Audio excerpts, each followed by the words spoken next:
दुबराजपुर में बरसता है तो सब पे बरसता है, अब बराबर बरसता है, एक ही तरह बरसता है।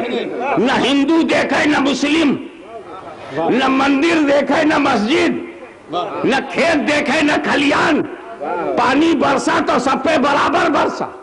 लेकिन बाद में जब निरीक्षण करो तो सड़क पे पानी ही नहीं है, मगर पोखरे में पानी है। जब और आगे बढ़ के जाके देखो नदी में, तो पोखरे से ज्यादा नदी में। और जब कलकत्ता के किनारे देखो समंदर में, तो बहुत ज्यादा पानी। और जब पहाड़ी पे जाके देखो तो एक बूंद पानी नहीं। अब लोग बादल से पूछे, बादल मुंह देख के बरसा है क्या? बोले काहे को? कहा सड़क के गड्ढे में थोड़ा सा पानी है, तालाब में पोखरे में उससे ज्यादा पानी, नदी में उससे ज्यादा, समंदर में सबसे ज्यादा, और पहाड़ के ऊपर कुछ भी नहीं है। तो क्या तू मुंह देख के बरसा है क्या? तो मुझको केंद्रीय सरकार समझा है क्या? अल्लाह करे बात समझ में आ गई हो।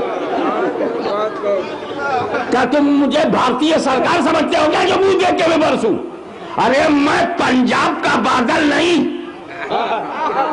आसमान का बादल हूं। सब पे एकता से बरसा, समानता से बरसा, समता से बरसा, न्यायपूर्वक बरसा, बराबर बरसा। मेरे बरसने का अंतर नहीं है। इन जिसने जितना दामन फैलाया उसको उतना ही मिला। गड्ढे का दामन छोटा था, थोड़ा सा पानी मिला। पोखरे का दामन बड़ा था, ज्यादा पानी मिला। दरिया का दामन और बड़ा था, और ज्यादा मिला। समंदर ने सबसे ज्यादा फैला दिया, सबसे ज्यादा मिला। पहाड़ी तो गर्व से कहती थी, गर्व से कहो कि हम, गर्व से कहो कि हम पहाड़ी हैं, गर्व से कहो कि हम पर्वत हैं।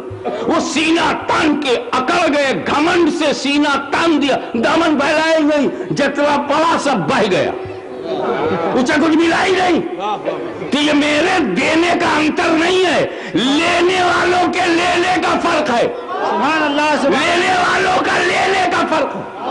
इसी तरह बिला तशबी मेरा पैगंबर अबरे करम बनकर घटा छाकर बरसा, सब पे बराबर बरसा। अली ने अपना दामन फैलाया, वो भर गया। उस्मान गनी ने अपना दामन फैलाया, वो भर गया। फारूक आजम ने उससे ज्यादा फैला दिया। सिद्दीक अकबर ने सबसे ज्यादा फैला दिया, सबसे ज्यादा मिल गया। अबू जहल पहाड़ की तरह घमंड में खड़ा रह गया, एक बूंद नहीं मिला।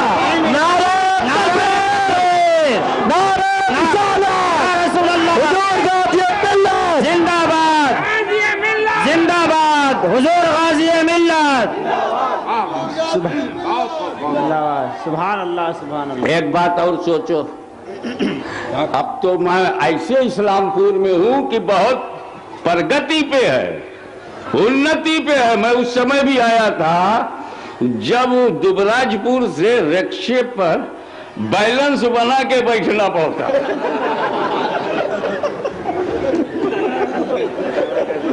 और कमरुल जो है वो रक्षा पकड़े पकड़े पैदल लौटता था।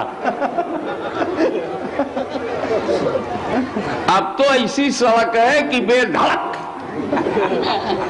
क्या करेगा ट्रक, बढ़िया है सड़क, चाय पियो बेधड़क।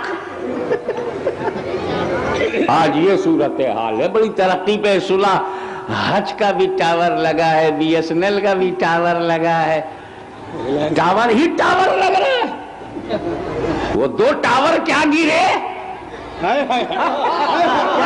कि भारत में कई टावर बन गए। क्या बात है, सुभान अल्लाह, सुभान अल्लाह, बहुत सुभान अल्लाह, सुभान अल्लाह।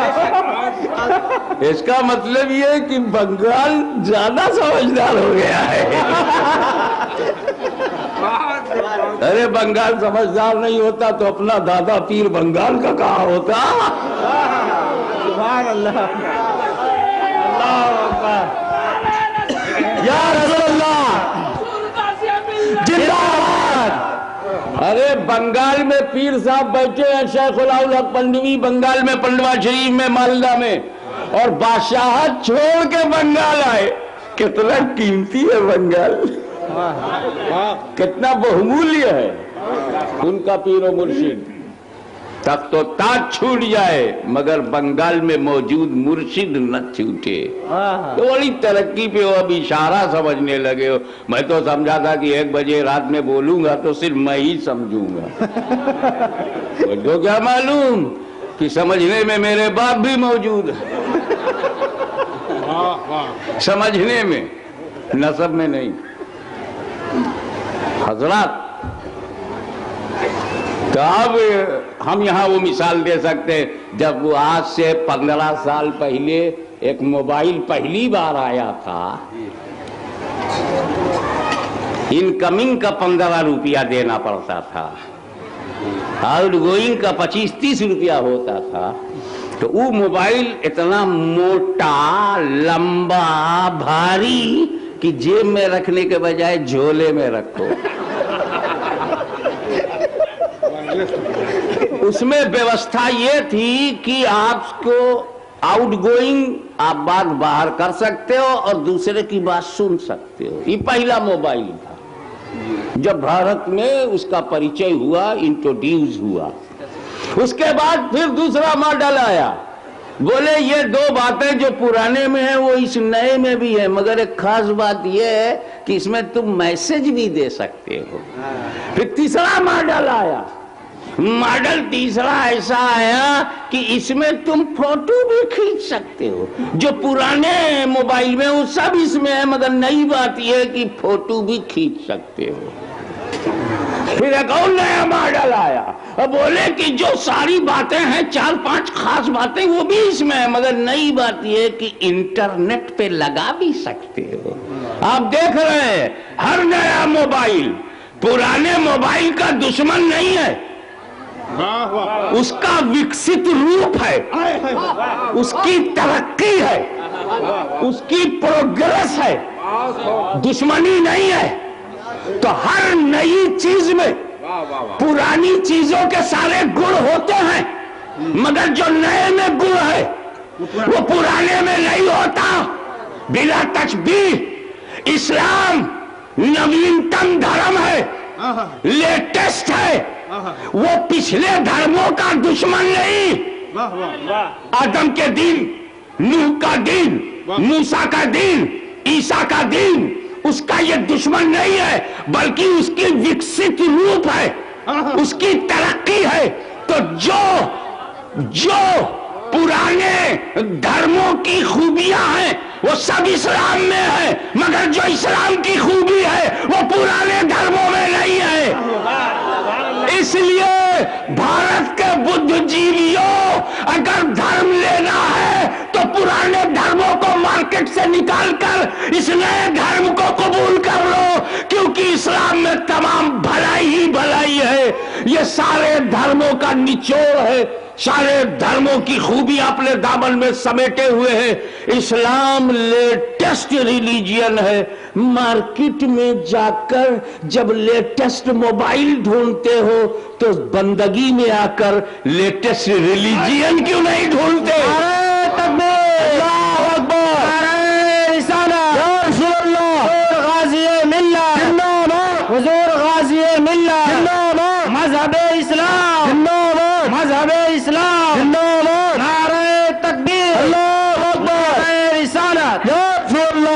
देखिए, अगर मैं पूछूं आपका क्या रिलीजियन है, व्हाट इज योर रिलीजियन, किसी अमेरिकी से, किसी ब्रिटिश नागरिक से मैं पूछूं योर रिलीजियन, कहेगा आई एम क्रिश्चियन।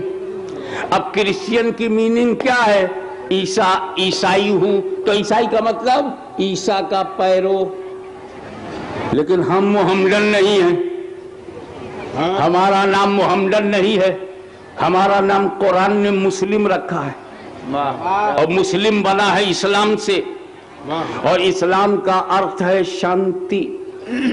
शांति, शांति, खुदा के सामने संपूर्ण आत्मसमर्पण, total surrender to Allah Almighty, तो खुदा के सामने आत्मसमर्पण कर देना, सृष्टि के रचयिता के समक्ष आत्मसमर्पण, शांति शांति। अरे जब धर्म ही का नाम शांति हो तो वो धर्म आतंकवादी कैसे होगा? समझो चाहूंगा, जब धर्म का मतलब ही शांति है तो वो आतंकवादी कैसे होगा? इस्लाम आतंकवादी नहीं है, आतंकवाद को मिटाने के लिए दुनिया में आया है। सुभान अल्लाह, सुभान अल्लाह। नारे तकबीर, नारे रिसालत, या रसूलुल्लाह, और गाज़ी मिल्लत जिंदाबाद, अशरफुल औलिया कॉन्फ्रेंस जिंदाबाद। मैं एक बात पूछता हूं, वो इस्लाम जो हमसे कहता है, हे मुसलमानों, जब एक दूसरे से मिलो तो सबसे पहले क्या करते हो तुम? एक मुसलमान दूसरे मुसलमान से मिलता है तो क्या कहता है? अस्सलामु अलैकुम, शांति हो तुम पर, सलामती। सामने वाले को हम सलामती दे रहे हैं, शांति दे रहे हैं, वो जवाब में क्या कहता है? वालेकुम सलाम, तुम्हारी भी सलामती हो, तुम्हें भी शांति मिले। हमें हम दिन भर में 50 मरतबा शांति देते हैं, शांति लेते हैं, तो जब एक कॉमन मुसलमान की आदत ये हो कि शांति दे शांति ले, वो बेगुनाहों को कत्ल कैसे करेगा? वो इनोसेंट का मर्डर कैसे करेगा? जिस देश में शांति गुनाह हो, दूसरे मुल्कों में टांग लड़ाए, दूसरे देशों में फौज भेज करके इंसानों का खून बहाए, तो याद रख, अच्छी तरह से याद रख, जुल्म फलता नहीं। न कल हलाकू को इतिहास ने क्षमा किया था, न मानव समाज तुम्हें क्षमा करेगा। इसलिए कि किसी देश को यह हक तो है कि अपने देश में जैसा चाहे कानून बनाए, मगर किसी दूसरे देश में हस्तक्षेप करके बेगुनाहों के खून को बहाओगे तो यह तो सही है कि बेगुनाह मुसलमान मरकर जन्नत में जाएगा। यह भी एक कर्म की बात है कि हमारे अमाल अच्छे नहीं थे तो हमें जन्नत में कैसे दिया जाए, तो हमें एक बहाना दिया जा रहा है कि इस बुनियाद पर जन्नत नसीब हो जाओ। लेकिन याद रखो,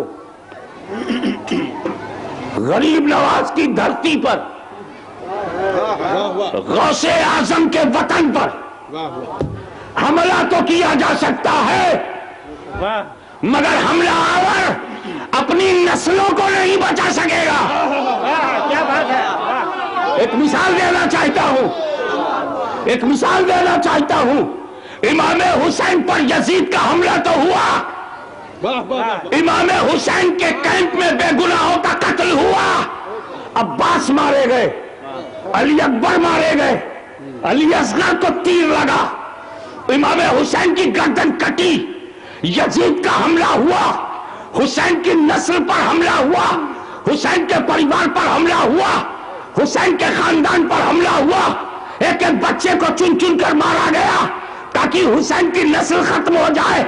मगर दुनिया गवाह है कि हुसैन की नस्ल पूरी दुनिया में छा गई, यजीद की नस्ल खत्म हो गई, यजीद की औलाद खत्म हो गई। ये गौसे आजम का घराना है, ये गरीब नवाज का घराना है। यहां तुम्हें हमला करने की तो इजाजत मिलेगी, मगर तेरी नस्ल खत्म हो जाएगी। जो कोई भी सादात के शहर पर हमला करेगा, उसका मुंह बेटे का चेहरा देखने के लायक नहीं होगा। आज भी सिर्फ 2 बेटियां हैं, तवज्जो चाहूंगा, आज भी तवज्जो चाहूंगा, सिर्फ 2 बेटियां हैं। एक शराब के केस में पकड़ी गई, शराब की हालत में टैक्सी चलाती ही पकड़ी गई। अभी जुल्म पूरा नहीं हुआ, कुदरत ने इंतकाम लेना शुरू कर दिया, चिराग बुझ गया। तो जैसे जैसे हुसैन पर जुल्म होता जाएगा, यजीद की नस्ल मिटती जाएगी। जैसे जैसे गौसो ख्वाजा पर हमला शुरू होगा, हमलावर की भी नस्ल मिटती चली जाएगी। ये कुदरत का इंतकाम है। लेकिन याद रखना, इस्लाम इस्लाम शांति का धर्म है। एक मिसाल और दूंगा। आपके घर के बगल में कोई घर हो और खाली दीवार का झगड़ा हो तो 25 साल मुकदमाबाजी होती है। खेत में 1 गज 2 गज का झगड़ा हो 25 बरस तक मुकदमा होता है। कोई भी अत्याचार बर्दाश्त नहीं कर सकता। लेकिन आओ, पैगंबरे अमनो शांति, prophet of peace, for the peace, to establish peace, शांति दूत, पैगंबरे शांति, फॉर शांति की स्थापना के लिए शांतिपूर्वक शांति संदेश दे रहे हैं। और एक सच मनवा रहे हैं कि जब एक ड्राइवर ही कार चलाता है, 2 ड्राइवर नहीं चला सकते, तो इतना बड़ा संसार एक ही खुदा चलाएगा, 2 खुदा नहीं चला सकते। अबे 2 ड्राइवर को एक कार में बैठाल दो, क्या कहने, तुम राजपुर तक नहीं पहुंच पाओगे। एक का मूल है दाहिने मोड़ने के लिए और एक का मूल है आगे जाने के लिए। इसने स्टीयरिंग दाहिनी तरफ काटा, उसने एक्सीलेटर दबाया, दोनों कब्रिस्तान पहुंच गए। क्या कहने, 2 ड्राइवर मिलके एक कार नहीं चला सकते तो 3-3 खुदा और 33 करोड़ खुदा इतनी बड़ी दुनिया कैसे चलाएंगे? वाह वाह। एक देश चलाने के लिए एक ही राष्ट्रपति होता है, एक प्रदेश चलाने के लिए एक ही गवर्नर होता है, तो इतनी बड़ी दुनिया चलाने के लिए एक ही खुदा। वरना 2 खुदा होने में एक प्रॉब्लम और आएगा। किसान ने दुआ किया, हे खुदा, अधिकार छीनना जुल्म है, अधिकार छीनना मानवता विरोधी है, क्या कहने, अधिकार छीनना न्याय विरोधी है। बात समझ में आ रही कि नहीं? अधिकार किसी का नहीं छीनना चाहिए। हाँ, हमें जो तेरी मां का अधिकार है वो अपनी मौसी को देगा। मौसी का हम सम्मान करेंगे मगर मां वाला अधिकार नहीं देंगे, है ना? जो तेरी बीवी का अधिकार है, तेरी अर्धांगिनी का जो अधिकार है वो अपनी पड़ोसन को देगा। जुल्म नहीं होगा। तो जो खुदा का अधिकार है वो पत्थरों को देना, क्या बात है। जो अधिकार खुदा का है वो पहाड़ों को देना। क्या कहने, हमें खुदा का बीवी का अधिकार यह है कि उसके सिवा तुम किसी से अपना शारीरिक संबंध नहीं रखोगे, ये उसका अधिकार है। और खुदा का अधिकार यह है कि उसके सिवा किसी को पूजोगे नहीं, ये खुदा का अधिकार है। सुभान अल्लाह, क्या कहने, सुभान अल्लाह, सुभान अल्लाह। तो बड़ी प्यारी बात मेरे नबी ने कही थी कि there is a no worshipable, कोई पूजा के लायक नहीं सिवाय सृष्टि के रचयिता के। रचनाएं रचनाएं हैं, इन्हें रचयिता का दर्जा ना दो। मखलूक मखलूक है, खालिक का दर्जा ना दो। क्रिएशन क्रिएशन है, क्रिएटर का दर्जा ना दो। बड़ी प्यारी बात कही थी। मगर अत्याचार शुरू हो गया। जैसे नबी ने यह सत्यवाणी बोली कि अल्लाह के सिवा कोई पूजा के लायक नहीं है, तो ये अत्याचार शुरू हो गया। राहों में कांटे बिछाए गए, पैगंबर को पत्थरों से मारा गया, अल्लाहू अकबर, कारोबार का अधिकार छीन गया, स्वतंत्रता, विचार की स्वतंत्रता, बोलने की स्वतंत्रता, जीवन शैली की स्वतंत्रता, आत्मचिंतन की स्वतंत्रता, अपने विचारों को प्रकट करने की स्वतंत्रता सब नबी से छीन ली गई। अत्याचार इतना बढ़ा कि 2.5 साल तक शाबे अबी तालिब में हाउस अरेस्टेड, जेल बना दिया गया। न पानी का कोई कतरा जा सकता था।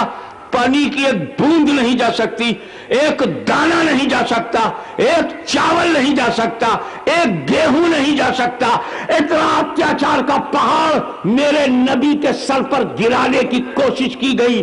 अल्लाह ताला ने हुक्म दिया, ए नबी, ये मक्का तो अत्याचार से भर गया है, आप मदीना चले जाइए। मेरा नबी मदीने गए, मदीने चले गए।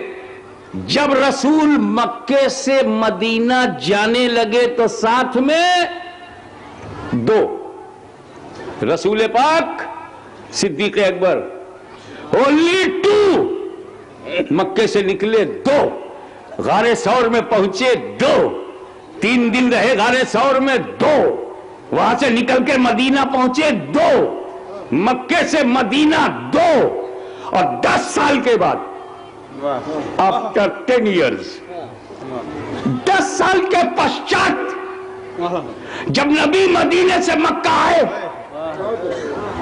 तब साथ में 50,000। तवज्जो, क्या कहने? मक्के से मदीने गए तो 2, 10 साल बाद पलटे तो 50,000। पूरे मक्का की रिजिम बदल गई, हुकूमत बदल गई, बुत बदल गए, काबा साफ हो गया, मक्का पाक हो गया, हुकूमत बदल गई। बू जहलियों, बू लहबियों, कुफारे कुरैश की रिजिम बदल दिया। मेरे नबी ने रिजिम बदल दिया।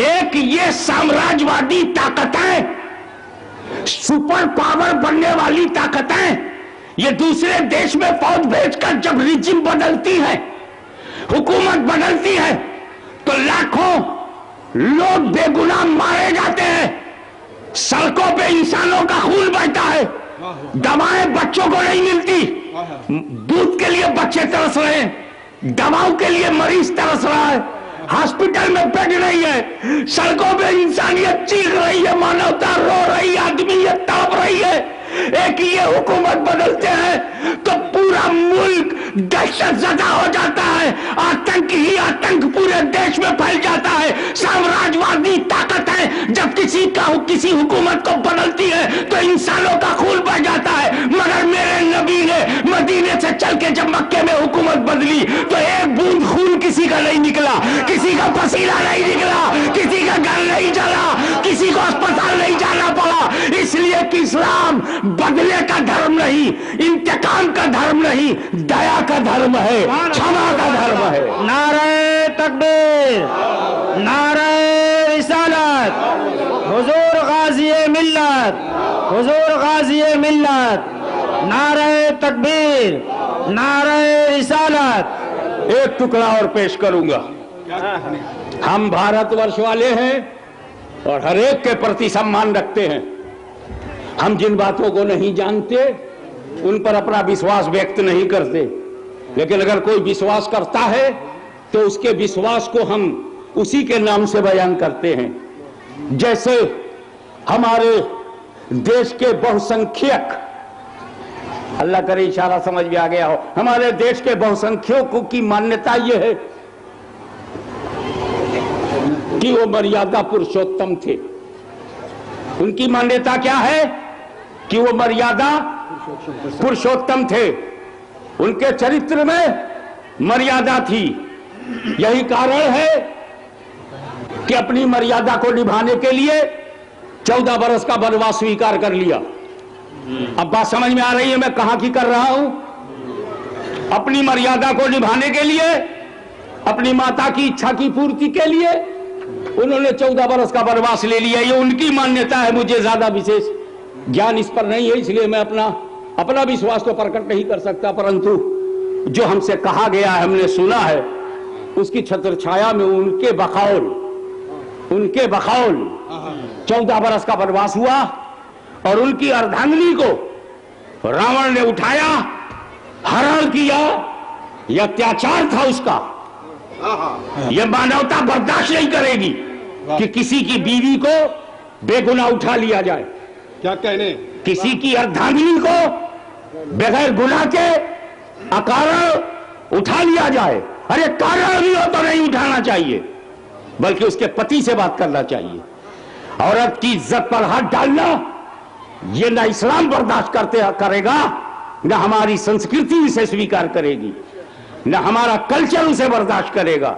इंसानियत के खिलाफ है किसी की बीवी को उठा ले जाना। लेकिन वो उठा ले गया, ये उसका अत्याचार था, लंका ले गया। अब अपनी बीवी को इज्जत के साथ वापस लाना ये उनका धर्म था, और अब और जो अत्याचार उन पर किया गया उसके कारण वो अपनी बीवी को इज्जत के साथ वापस लाएं, ये उनका लक्ष्य होना चाहिए। उन्होंने ऐसा किया, नतीजा यह है कि अपनी बीवी को पाने के लिए लंका में आग लगा दी गई, लंका दहन हुआ। बोलो हुआ कि नहीं? लंका दहन हुआ कि नहीं? एक ही जुल्म था, बीवी को उठा ले जाना। इस एक जुल्म के जवाब में पूरी लंका को जला दिया गया, और मेरे नबी पे हर किस्म का जुल्म किया गया। मेरे पैगंबर पर बेटी पे पाबंदी, बीवी पे पाबंदी, उन पर पाबंदी, सहाबा पे पाबंदी, भूखा प्यासा रखना, पत्थरों से मारना, हर प्रकार के अत्याचार नबी पर किया। लेकिन जब नबी ने मक्के पर कब्जा किया तो लंका दहन की तरह मक्का दहन नहीं हुआ। लंका दहन की तरह मक्का दहन नहीं हुआ। नबी ने लंका को जलाने की तरह मक्के को जलाया नहीं, मक्का और मानवता दोनों को बचाया है। इस्लाम क्षमा का धर्म है, इस्लाम दया का धर्म है, इस्लाम मोहब्बत का धर्म है, इस्लाम प्रेम का धर्म है, इस्लाम अधिकार की रक्षा और सुरक्षा का धर्म है। इस्लाम खून बहाना नहीं, सुकून बांटना जानता है। खून बहाना तो आसान है, लेकिन मेरे दोस्तों, पुराने धर्म में लंका जलाना ही सही था, लेकिन इस नए और लेटेस्ट धर्म में जलाओ मत, समझाओ, मारो मत, रास्ता दिखाओ, गाली मत दो, प्यार से समझाओ। तो देख रहे हैं आप, ख्वाजा गरीब नवाज आए, प्यार से समझाया, समझ गए। मखदूम समनानी आए, प्यार से समझाया, समझ गए। तो सुन्नियों, लड़ो मत, लड़ाओ मत। क्या कहने? न लड़ो न लड़ाओ, समझो समझाओ।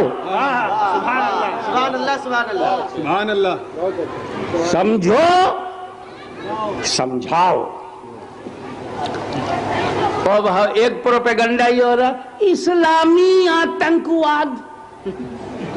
ये भाई साहब, आज पहली बार मैं सुना इस्लामी आतंकवाद। आतंकवाद तो ठीक है, बहुत बुरी चीज है।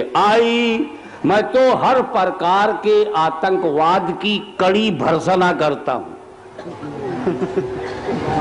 और अपने स्तर से ये कह रहा हूं कि मेरे पीछे करोड़ों सुन्नी मुसलमानों की आस्था है बेशक कि हम आतंकवाद विरोधी हैं। हम आतंकवाद, चाहे आतंकवाद संगठन से हो, चाहे आतंकवाद किसी व्यक्ति से हो, या चाहे आतंकवाद किसी हुकूमत से हो, चाहे आतंकवाद किसी शक्तिशाली देश से हो, हम हर किस्म के आतंकवाद की भर्त्सना करते हैं। There is a no place of terrorism in Islam. इस्लाम में आतंकवाद का कोई स्थान नहीं, इस्लामी आतंकवाद। हमें आतंकवाद तो हराम है, आतंकवाद हराम है, यही हुक्म इस्लाम है, यही मानने में आराम है। आतंकवाद हराम है। एक बात बताइए, इस्लाम में शराब हराम है कि नहीं? बोलो भाई। शराब खाना, जोर से बोलो, शराब खाना। अबे तो जब इस्लाम में शराब खाना हराम है तो कोई ये कहेगा इस्लामी शराब खाना? अबे जब शराब खाना इस्लाम में नहीं है तो इस्लामी शराब खाना कैसे होगा?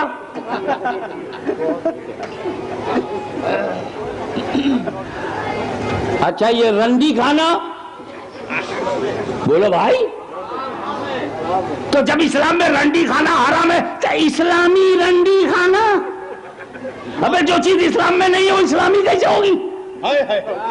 तो जब आतंकवाद हराम है तो इस्लामी आतंकवाद क्यों बोलते हो? क्या हमारे देश के नेता इतने जाहिल हैं, अनपढ़ हैं कि जो इस्लाम में नहीं है उसे इस्लाम में घुसो है?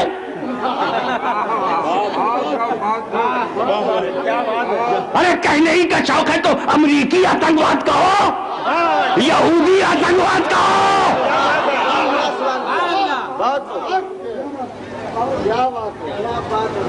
और अपने देश में कहना है तो क्या बीएचपी कम है? बजरंग दल नहीं है?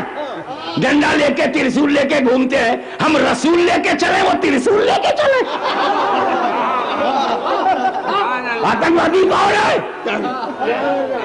जो चीज देवता के हाथ में अच्छी लगती थी, देवता के हाथ में, पहले तो देवता के हाथ में पकड़ाया, गली गली।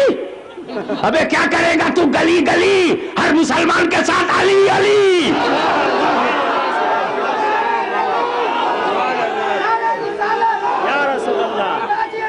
जिंदाबाद जिंदाबाद, सुभान अल्लाह सुभान अल्लाह। देखो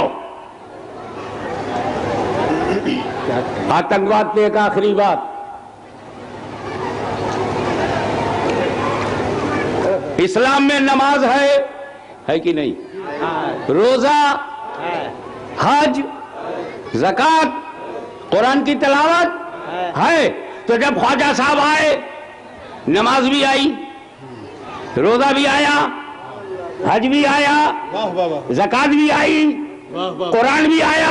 अबे जो जो इस्लाम में था सब ख्वाजा साहब लेके आए। अगर आतंकवाद भी होता तो वो भी लेके आते।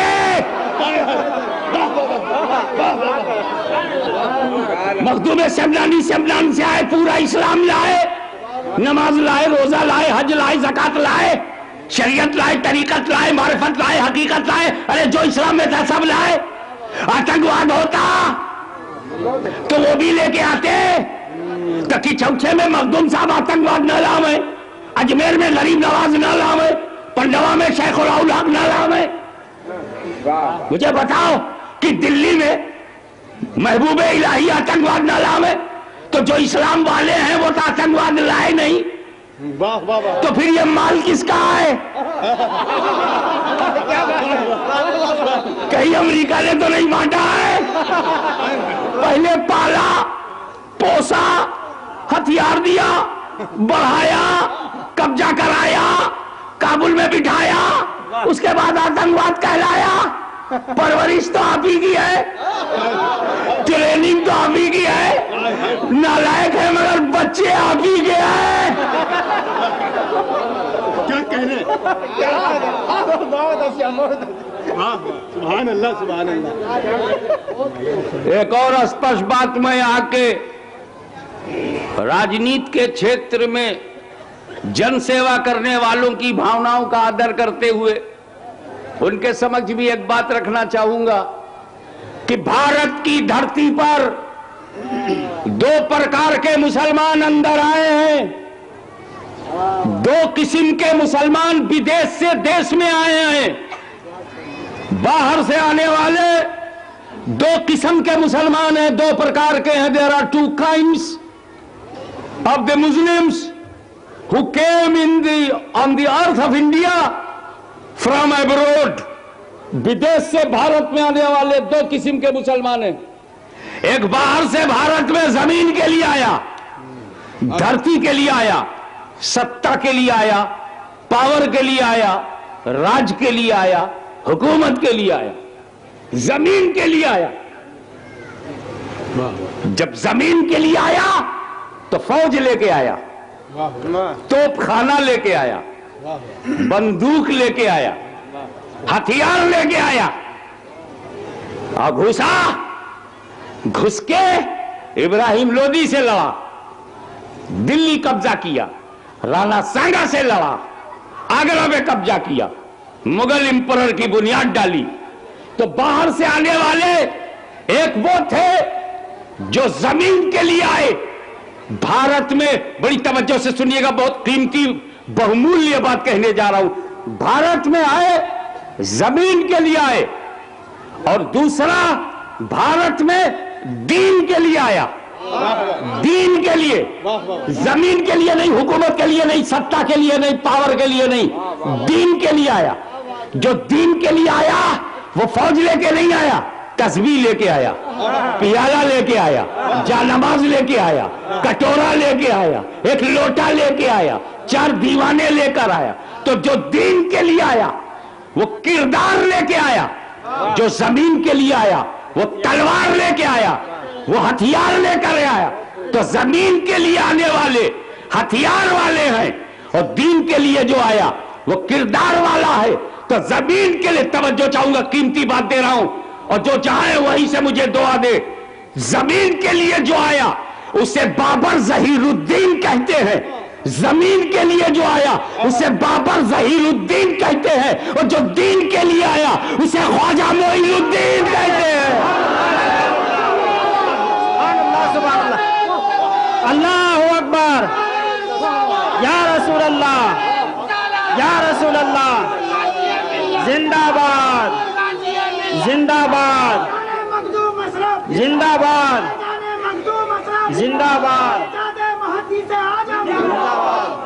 अपने काम के लिए बाबर आया, काम के लिए हुमायूं आया, काम के लिए नादिर आया, काम के लिए गौरी आया, इस्लाम के लिए गरीब नवाज आए, इस्लाम के लिए कुतुबुल अख्ताब आए, इस्लाम के लिए बाबा फरीद आए, इस्लाम के लिए महबूब इलाही आए, इस्लाम के लिए आइले हिंद आए, इस्लाम के लिए मखदूम पंडवा आए, इस्लाम के लिए मखदूम सेमलानी आए। तो इस्लाम का प्रतिनिधित्व गौरी नहीं करता, बाबर नहीं करता, हुमायूं अकबर ये दीन के नुमाइंदे नहीं है, ये जमीन के नुमाइंदे हैं। गरीब नवाज दीन का प्रतिनिधित्व करते हैं, मखदूम सेमलानी दीन का प्रतिनिधित्व करते हैं। तो मेरे दोस्त, रिलीजियन का रिप्रेजेंटेटिव, इस्लाम का प्रतिनिधित्व करने वाला मोइनुद्दीन है, ख्वाजा मोइनुद्दीन। मुझे बताओ, ख्वाजा आतंकवाद मिटाने आए थे या बढ़ाने? गरीब नवाज की चिश्ती निजाम अमनो शांति का निजाम है, आत्मा के शुद्धिकरण का निजाम है, मन की शांति का और मानसिकता की पवित्रता का निजाम है। तो ख्वाजा गरीब नवाज इस्लाम के नुमाइंदे हैं। मैं हार्डलाइनर्स को, कट्टरपंथियों को, कश्मीर से कन्याकुमारी तक धार्मिक उन्माद फैलाने वालों को चुनौती देता हूं कि सच बोलना सीखो। कहां बाबर, कहां ख्वाजा, कहां हुमायूं, कहां मखदूम अशरफ, कहां अकबर, कहां मखदूम पंडवा। इस्लाम शांति का धर्म है, और महान शक्तियों ने, आध्यात्मिक शक्तियों ने इसे फैलाया है।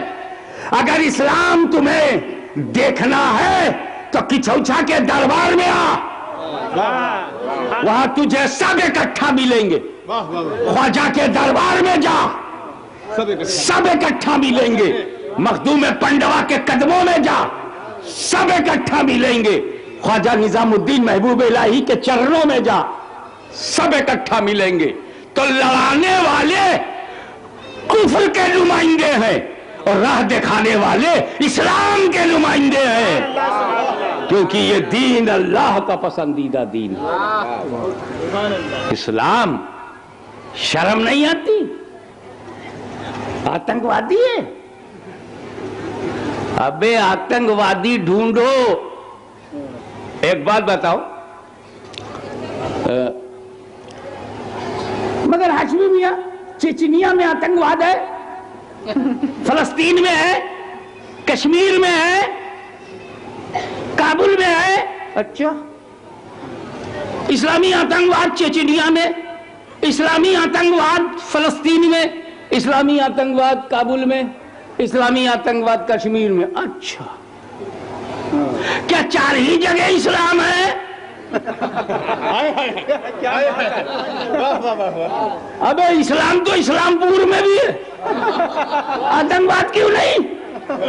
मुर्शिदाबाद में इस्लाम, क्या कहने, क्या बात है। पूरे बंगाल में इस्लाम, वाह वाह। इस्लामपुर में नमाज है कि नहीं? यहाँ लोग रोजा रखते हैं कि नहीं? यहाँ से लोग हज करने गए हैं कि नहीं? ज़कात देते हैं ना? अबे जो जो इस्लाम में है सब इस्लामपुर में है, आतंकवाद क्यों नहीं है? बोले इस्लाम में आतंकवाद ही नहीं है तो गाय को रहे। कलकत्ते में आतंकवाद नहीं है, क्यों? इस्लाम तो है। इस्लाम में अगर आतंकवाद है तो जहां जहां इस्लाम होगा वहां वहां आतंकवाद होना चाहिए। सऊदी अरबिया में इस्लाम है, आतंकवाद नहीं। ईरान में आतंकवाद नहीं। मुझे बताओ, पूरे भारत में, आसाम में, त्रिपुरा में, मेघालय में इस्लाम है, आतंकवाद नहीं है। तो ये इस्लाम की पैदावार तो है नहीं। अगर इस्लाम आतंकवाद की जन्मदाता होता तो जहां जहां इस्लाम वहां वहां आतंकवाद होना चाहिए। बीरभूम बचा कैसे? बोलपुर बचा कैसे? सैथिया बचा कैसे? सैथिया में इस्लाम है, आतंकवाद नहीं है। रानीगंज में इस्लाम है, आतंकवाद नहीं है। अंडाल में इस्लाम है और आतंकवाद नहीं है। तब तेरे बाप को भी मानना पड़ेगा कि इस्लाम के पेट से आतंकवाद नहीं निकला है, ये अत्याचार के पेट से निकला। अबे 4 ही जगह अत्याचार हुआ है, 4 ही जगह लोगों ने हथियार उठाया। अच्छा, आप इस्लामाबाद में शांति से रह रहे हैं, मेरी दुआ है, आशीर्वाद है कि आप लोग शांति से रहो। शांति ही में तो हमारे धर्म के फैलने का अवसर है। शांति नहीं रहेगी तो शांति वाला धर्म फैलेगा कैसे? शांति से रहो, ये मेरी दुआ है कि आप लोग बिल्कुल शांति से रहिए, है ना? अच्छा, 25 डाकू हथियार लेकर एक सेठ के घर में घुस गए। सेठ कारोबारी आदमी था, उसके बच्चे को गोली मार दी, उसकी बीवी को गोली मार दी। जब सेठ ने देखा कि मेरे सारे बच्चे मार दिए गए तो सेठ ने भी बंदूक उठा ली। क्या बात है। और डाकुओं में से 4-5 डाकुओं को मार दिया, खुद भी मर गया। तो क्या सेठ आतंकवादी था? बहुत अच्छा, बहुत। अरे जब कोई हमारे देश पर चढ़ बैठेगा, हमारे घर पर हमला करेगा, हमारे घर को जला देगा, हम बच्चा बच्चा मुंह देखेंगे? क्या बात है। तो कहीं ऐसा तो नहीं कि कश्मीर में अत्याचार हुआ हो, फिलिस्तीन में अत्याचार हुआ हो, चेचनिया में अत्याचार हुआ हो और मजबूर होकर लोगों ने हथियार उठाया हो? तो ये इस्लाम का दिया हुआ नहीं है, ये जालिमों के अत्याचार का दिया हुआ है। अब अगर तुमको ये मिटाना है, आतंकवाद को खत्म करना है, तो आतंकवाद के कारणों को खत्म करो, उसका जो रीजन है उसे खत्म करो। अबे जो गरीबी का कारण है वो खत्म ना करो, और गरीब खत्म करेंगे। ऐसी हुकूमत से अल्लाह बचाए जो गरीबी खत्म करने के बजाय गरीब को खत्म करे। अबे गरीबी खत्म करने के लिए गरीब को मत मारो, गरीबी का कारण मार दो। जो गरीबी का कारण है, समानता नहीं है, न्यायपालिका नहीं, न्यायपूर्वक नहीं है, समता नहीं है, no classless society in your mind, no stateless society आप इन योर ओपिनियन, आप बराबर समझते नहीं, क्लासेस में बांट दिया। तो कारण क्या है? गरीबी का पहला कारण यह है कि लोग शिक्षित नहीं है। कारण मिटाओ, शिक्षा बढ़ाओ। लोग टेक्निकल नहीं है, टेक्नोलॉजी बढ़ाओ, गरीबी हटाओ। हमें कारण हटाओगे तब जाकर गरीबी हटेगी। तो आतंकवाद हटाना है तो उसका कारण हटाओ। जिसकी जमीन है उसे दे दो, जिसका हक है उसे दे दो, बैतुल मुकद्दस जिसका हक है दे दो, फलस्तीनियों का जो हक है उसे दे दो, चेचनिया के जो अरमान है उसे दे दो। तुम जुल्म करना बंद कर दो। अपना गुनाह इस्लाम की गर्दन पर। और एक बात और बताओ, इस्लाम कैसों बरस से है? पूरी दुनिया में कैसों बरस से है? 1400 बरस से ज्यादा हो गया है जी। 1470 बरस हो गया है। और आतंकवाद 50 बरस से है। तो बताओ इसकी अम्मा कौन? इस्लाम तो हो नहीं सकता। इस्लाम 1400 बरस से है। अगर इस्लाम के पेट से ये निकलता पहले भी होता तो 1400 बरस पहले आतंकवाद होता। ये 25-50 साल से है। तो बताओ इसकी अब्बा अम्मा कौन है? कहीं ऐसा तो नहीं साम्राज्यवादी ताकत है अब्बा अम्मा हो?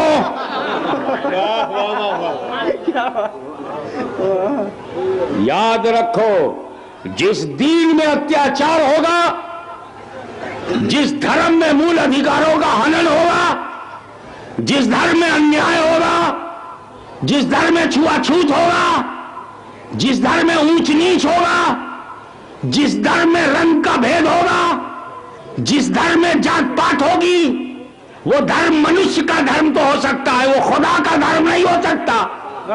इसीलिए ये मुसलमानों तुम्हारी खुशनसीबी है कि तुमने बंदों के पसंद धर्म को स्वीकार नहीं किया, बल्कि खुदा के पसंद मजहब को इख्तियार किया है। इन्ना दीना इंदल्लाहिल इस्लाम।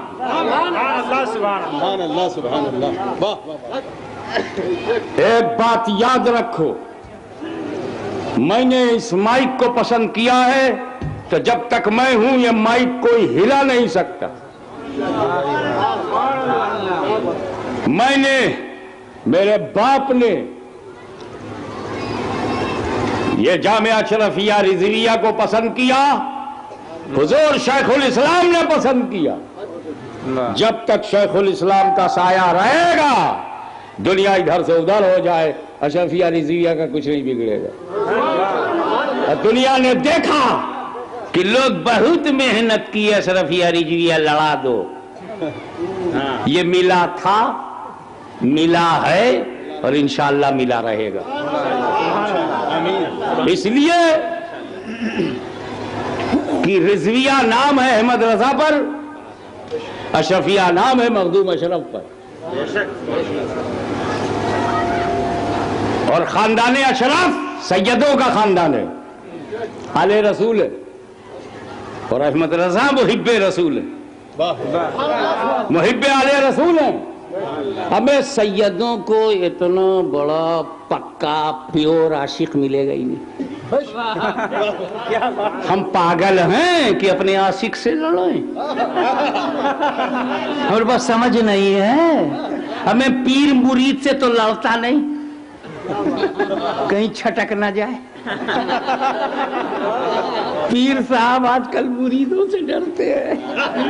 पहले मुरीद डरता था कहीं पीर बदुआ ना नहीं दे, अब पीर डरता है कहीं ये हाथ ना बदल दे।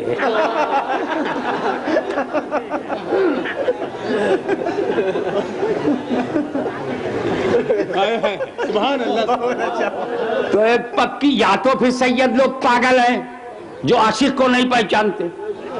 अबे जब आला हजरत जैसा आशिक हमको मिलेगा नहीं तो हम छोड़ेंगे क्यों? तुम अहमद रजा आला हजरत अजीमुल बरकत करते रहो, हम अंदर अंदर खुश होंगे। आशिक का नाम लिया जा रहा है, आशिक का नाम।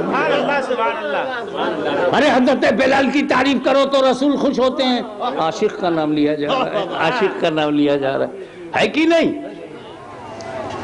और एक बात सुन लो कि चौछा बरेली ये आजकल के बच्चों से नहीं पहचाना जाता, कि चौछा हाशमी से नहीं पहचाना गया, अल्लामा अजहरी साहब से बरेली नहीं पहचाना गया, अल्लामा तौसीफ रजा से नहीं पहचाना गया, वो आला हजरत से बरेली है, ये मखदूम अशरफ से है। लड़ा के देखो, तुम्हारा खानदान मर जाएगा। मखदूम अशरफ को आला हजरत से नहीं लड़ा सकते, नहीं लड़ा सकते ना, तो काहे मर रहे हो? अबे तुम क्यों पत्थर से दूध निकालते हो? एक गाय ले आओ। काय फरहाद की तरह पगलाने हो?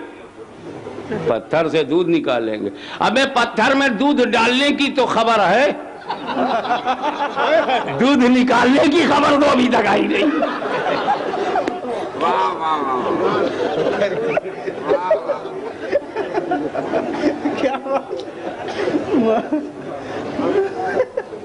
क्या कहने। सुभान अल्लाह सुभान अल्लाह सुभान अल्लाह सुभान अल्लाह। तो आले रसूल और आशिक़े रसूल कभी टकराएंगे नहीं। बेशक। इसलिए जितना आला हज़रत का परचम बुलंद होता जाएगा, परचम पर लिखा हुआ लोग पढ़ेंगे तेरी नस्ले पाक में है बच्चा बच्चा नूर का, तू है ही नहीं नूर, तेरा सब घराना नूर। अल्लाहु अकबर या रसूल अल्लाह या रसूल अल्लाह। सुभान अल्लाह सुभान अल्लाह। मक्का मदीना वाले अरे भाई तकरीर में कहीं नात थोड़े पढ़ी जाती है, पहले पढ़ लो। बंगाल में चलता है। हाँ वो असल में बंगाल में बन भी है और गाल भी है। और जब गाल जंगल में मिले बन में मिले तो बंगाल हो जाए। लेकिन हजरत इस्लाम दया का धर्म है, क्षमा का धर्म है। इस्लाम जख्मों को बढ़ाता नहीं, मिटाता। इस्लाम अंगूर की खेती है। इस्लाम अंगूर की खेती है। यही अंगूर है, जब काटोगे इसकी शाखाओं को तो फल बढ़ेगा। यही वजह है जब जब इस्लाम काटा गया है तब तक बढ़ता चला गया, बढ़ता चला गया। बेशक सुभान अल्लाह। क्या कहने। जंग कहीं भी हो, फैसला करबला में होता है। इसीलिए करबला लड़ाई का मैदान नहीं है। लड़ाई का मैदान होता तो इमाम हुसैन आर्मी लेके जाते, फौज लेके जाते। जहां एक तरफ फौज हो दूसरी तरफ फौज ना हो, लड़ाई कहां? तो इमाम हुसैन बगैर फौज के आप करबला में जा रहे हैं। ये तो लड़ाई नहीं हुई कि यजीद 20,000 या 60,000 फौज लेके आए, उसकी फौज आई, यजीदी फौज आए, इब्ने जियाद की कमान में आए, शिम्र जिल जोशन के हाथ के नीचे आए। और इमाम हुसैन आप बगैर फौज के, बगैर आर्मी के, बगैर सेना के क्यों जा रहे हैं? वो कहा मैं जंग करने नहीं जा रहा हूं, फैसले के मैदान में जा रहा हूं। तो करबला का मैदान फैसले का मैदान। इसीलिए जब बगदाद पे हमला हुआ था तो मुझे बहुत दुख हुआ था, मेरा कलेजा जलने लगा था। जब वहां की गलियों में बेगुनाहों का खून हुआ तो मुझे दुख हुआ, मानवता के नाते तकलीफ हुई। लेकिन मैंने देखा कि फौज अब करबला में चली गई, वहीं से मेरी आत्मा संतुष्ट हो गई, वहीं से मुझे इत्मीनान हो गया कि अब यह मैदान जंग का बदल के फैसले के मैदान में गया है।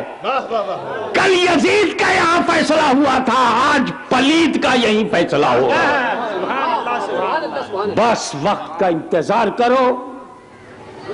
अगर ये फंसा ना होता, अल्लाह करे जुमला समझ में आ जाए, अगर ये फंसा ना होता तो दिल्ली में आके हंसा ना होता। हिंदुस्तान अभी इतनी अहमियत नहीं रखता कि इतने घमंडी आदमी को बर्दाश्त करे। वो तो अपने दोस्त को भी मुंह चिढ़ाता है, जिसे दोस्त बनाया, जिसकी मदद से गिरफ्तारियां की, उसे मुंह दिखा के चला गया, ये हमको इतनी लिफ्ट क्यों दिया? फंसा है,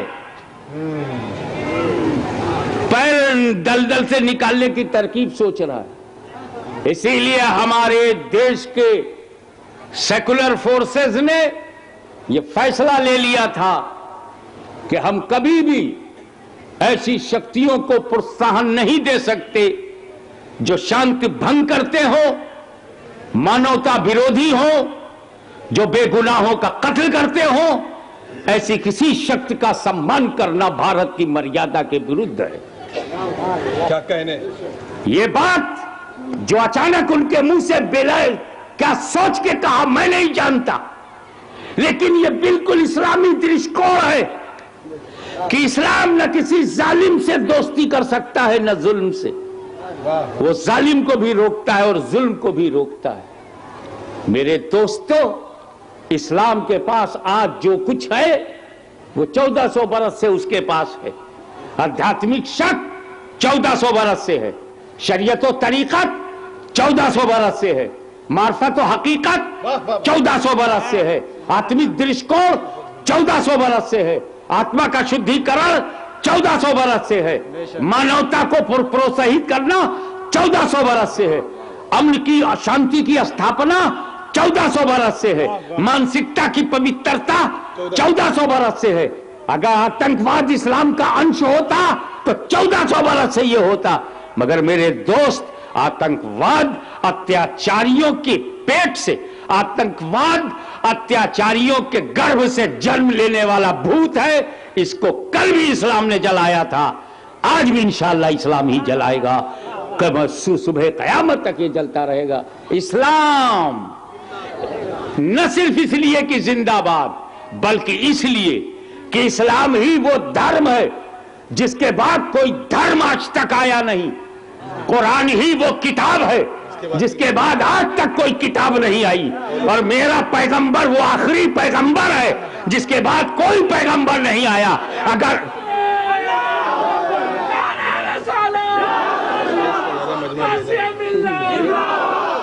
अगर लेटेस्ट ट्रांजिस्टर आज चाहिए, लेटेस्ट लाउड स्पीकर चाहिए, लेटेस्ट मकान चाहिए, लेटेस्ट कार चाहिए, लेटेस्ट लारी चाहिए, लेटेस्ट ट्रांसपोर्ट चाहिए, लेटेस्ट पॉलिटिक्स चाहिए, तो आज भी लेटेस्ट रिलीजियन चाहिए, और वो सिर्फ इस्लाम है। ये 20 करोड़ क्यों एक्सेप्ट करें? 80 करोड़ दरवाजा खुला है, चले आओ और इस नवीनतम धर्म को अपनाओ। इसमें हर धर्म का तुझे गुण मिलेगा। ये तुम्हारी नजात का वाहिद जरिया है। इन्ना दीना इंदल्लाहिल इस्लाम व आखिरु दावाना अनिल हम्दुलिल्लाहि रब्बिल आलमीन। सलातो सलाम के लिए खड़े हो। या नबी सलाम अलैका, या रसूल सलाम अलैका, या हबीब सलाम अलैका, सलवातुल्लाह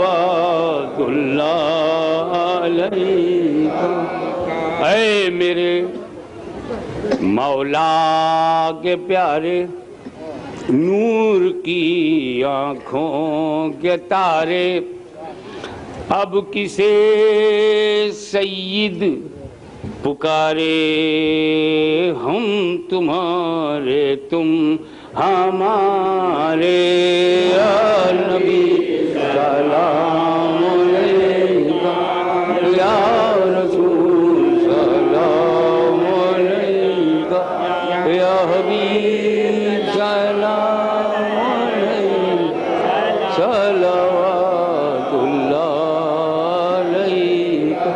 अस्सलातु वस्सलामु अलैका या रसूलल्लाह, अस्सलातु वस्सलामु अलैका या नबी अल्लाह, अस्सलातु वस्सलामु अलैका या हबीब अल्लाह, वअला आलिका व अस्हाबिका या नूर अल्लाह। अल्लाहुम्मा सल्लि अला सय्यिदिना मौलाना मुहम्मदिन व अला आलि सय्यिदिना मौलाना मुहम्मदिन व बारिक व सल्लिम। व बिका अस्तगीसु फअक्सिनी व अलैका तवक्कलतु फअक्फिनी, या काफियो इक्फिनिल मुहिम्मात मिन अमरि दुनिया वल आखिरह, व या रहमान दुनिया वल आखिरह, व या रहीमहुमा। रब्बना आतिना फिद दुनिया हसनह व फिल आखिरति हसनतम व क़िना अज़ाबन्नार, वअदखिलनल जन्नत मअल अबरार, या अज़ीज़ व या गफ़्फ़ार या रब्बल आलमीन। रब्बना तक़ब्बल मिन्ना इन्नका अंतस समीउल अलीम व तुब अलैना इन्नका अंतत तव्वाबुर रहीम। व सल्लल्लाहु तआला अला खैरि खल्क़िही व नूरि अर्शिही मुहम्मदिन व आलिही व अस्हाबिही अजमईन रहमतिका या अरहमर राहिमीन।